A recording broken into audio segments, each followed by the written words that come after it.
ভাগ্য বদলের আশায় প্রতিবছরই বিদেশ যাচ্ছেন কয়েক লাখ বাংলাদেশি। মাতৃভূমি ছেড়ে প্রবাস জীবনে ব্যর্থতার গল্প যেমন তৈরি হয়, আবার কিছু মানুষের সফলতার গল্প থাকে। তেমনি একজন প্রবাসী চট্টগ্রামের চকবাজারস্থ পূর্ব বাকলিয়া 18 নং word ওয়াইজারপাড়ার Mohammad Naser.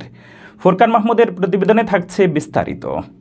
Gulf overseas exchange company LLC প্রবাসীদের রেমিটেন্স পাঠানোর এক বিশ্বস্ত নাম। 1994 সালে ওমানে আসেন মোহাম্মদ নাসের। দীর্ঘ 14 বছর কোম্পানির কাজ করলেও 2015 সাল থেকে গড়ে তোলেন নিজের ব্যবসা প্রতিষ্ঠান।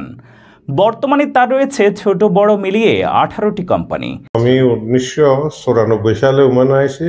ওমানে আসার পরে আমি ভিডিওতে জব করেছি 2008 পর্যন্ত। নিজেই ইনভেস্টার হয়েছি এখন 5 বছর। 5 বছরে আমি নিজেই মালিক হয়েছি। আমার প্রায় 18টা কোম্পানি আছে আর অন্য হাতে। 2015 সাল থেকে আমি আমার নিজের ইনভেস্টারে আমি নিজের নামে কোম্পানিটা চালু করছি। সম্প্রতি তিনি নিজ এলাকায় ওমানের নকশায় প্রায় 4.2 শতাংশ জমির উপরে একটি মসজিদ নির্মাণ করেন। এতে ব্যয় করা হয় $250 কোটি টাকা। মসজিদের নামকরণ করা হয় নূর শাহ জামে মসজিদ ওয়াইজারপাড়া। আপনারা নিশ্চয় জানেন পূর্ব বাকলিয়া 18 নম্বর ওয়ারস্থ আল্লাহর মকবুল বন্দা হযরত নূর শাহ রহমতুল্লাহ আলাই স্মরণে এই নূর শাহ জামে মসজিদ 2021 সালের 1 অক্টোবর থেকে আমরা ইবাদত করার মধ্য দিয়ে কার্যক্রম শুরু করেছি। এরপর থেকে যে অত্যন্ত সুন্দর মনোরম পরিবেশে বিশেষ করে প্রবাসী ভাই এলাকার সমাজসেবক জনাব নাসির ভাইয়ের সার্বিক তত্ত্বাবধানে এবং এলাকাবাসীর সার্বিক সহযোগিতা নিয়ে আমরা অর্থ মসজিদে সুন্দর পরিবেশ, মুসল্লিদের সুন্দর একটা মনোরম পরিবেশে নামাজ পড়ার জন্য একটা সুন্দর একটা পরিবেশ হয়েছে। এই পরিবেশের মধ্য দিয়ে আমরা এলাকাটা সুন্দর হয়েছে।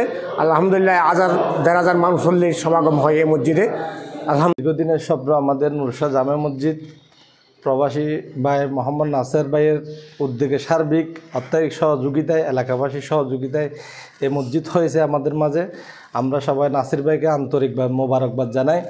আমরা অত্যন্ত আনন্দিত এমন একটা পরিবেশে মসজিদ পেয়ে ওমান প্রবাসী নাসির ভাইয়ের সার্বিক সহযোগিতায়। মধ্যম বাকলিয়া ওয়াইজারপাড়াস্থ মহান আল্লাহর ওলি হযরত নূর শাহ রহমতুল্লাহ আলাই মাজারের পাশেই আমাদের অনেক দিনের আকাঙ্ক্ষিত একটা মসজিদ, আল্লাহর ঘর। অনেক ভাইদের আন্তরিকতায় প্রচেষ্টায়, বিশেষ করে নাসির ভাইয়ের সার্বিক সহযোগিতায় আমরা এই মসজিদের মধ্যে আমরা এখন মসজিদ নির্মাণ সহ মসজিদ নামাজ আদায় সহ আমরা সম্পন্ন করতে পেরেছি। এজন্য আমি মহান আল্লাহর দরবারে শুকরিয়া আদায় করছি। এবং সাথে 1 বছর 6 মাসের বেশি সময়ে নির্মাণ কাজ শেষ করে গত ফেব্রুয়ারি মাসে জুমার নামাজ আদায়ের মধ্য দিয়ে দৃষ্টিনন্দন এই মসজিদের উদ্বোধন করা হয়। নিজ এলাকার সমাজের বিভিন্ন স্তরের ব্যক্তিবর্গদের সাথে নিয়ে মসজিদের আনুষ্ঠানিক উদ্বোধন করেন ওমান প্রবাসী ও নবনির্মিত এই মসজিদের মোতাল্লি সভাপতি মোহাম্মদ নাসের। শুধু প্রবাস ও দেশের মাটিতে মানবিক কাজ নন, দেশের মূলধারার অর্থনীতিতে অনেক অবদান রাখছেন এই ওমান প্রবাসী বাংলাদেশি। ওমানের মাটিতে দেশের অর্থনীতি ও ব্যবসার পাশাপাশি সামাজিক কাজেও উদাহরণ সৃষ্টি করে চলেছেন মোহাম্মদ নাসের। মোহাম্মদ নাসেরের প্রত্যাশা ভবিষ্যতে নিজের ব্যবসার প্রসার আরও ঘটিয়ে বাংলাদেশিদের কর্মসংস্থান সৃষ্টির পাশাপাশি ওমান কমিউনিটির কল্যাণে কাজ করে প্রবাস ও দেশের অর্থনীতি, শিক্ষা এবং নিজস্ব সংস্কৃতি প্রসারে ভূমিকা রাখা। ব্যবসার প্রসার ঘটিয়ে আমি আরো বাংলাদেশি নিয়ে আসি, বাংলাদেশিদের কর্মসংস্থান সৃষ্টি করার চেষ্টা করতেছি।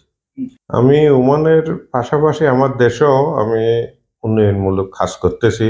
একটা মসজিদ তৈরি করে দিয়েছি, যা পারি আমি বিয়ে শাদিতে যেটা একটা করে দিছি, ম্যানেজারে বলে দিছি যেগুলা গরিব গুজনের বিয়ে এগুলাতে আমি অনেক বড় হেল্প করতেছি দেশে।